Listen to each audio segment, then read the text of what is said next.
IR35 protesters demand off-payroll tax review ahead of the 6th of April. Protesters rallied outside Parliament buildings and called on Sajid Javid for a full legislative review.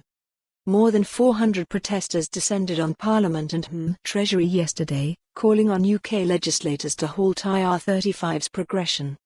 Freelancers and contractors from across the UK expressed their anger over IR35's private sector changes, chanting for then-Chancellor Sajid Javid to spearhead a full review into the legislation.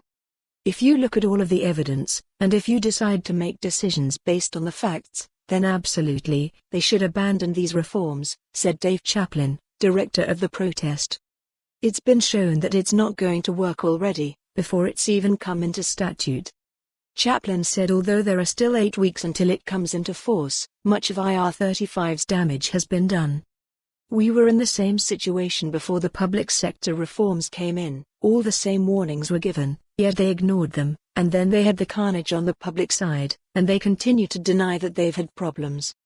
The regulation is set to become law on the 6th of April, affecting the amount of income tax and national insurance that off-payroll employees, like contractors and freelancers, will owe HMRC.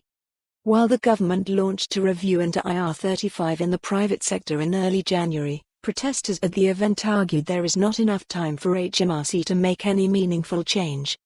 Protest attendee Dr. Ian Campbell, Secretary General and Deputy Head of Legal at the Independent Health Professionals Association, has already seen the impact of IR35 within the public sector, and worries about the consequences it will have on the private sector.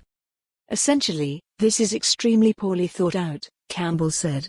"It is so badly thought out as to predispose non-compliance with the legislation, because the admin burden it creates for medical trusts, where you have people that don't know what is a very technical and complicated piece of obscure case law, are then required to make detailed assessments.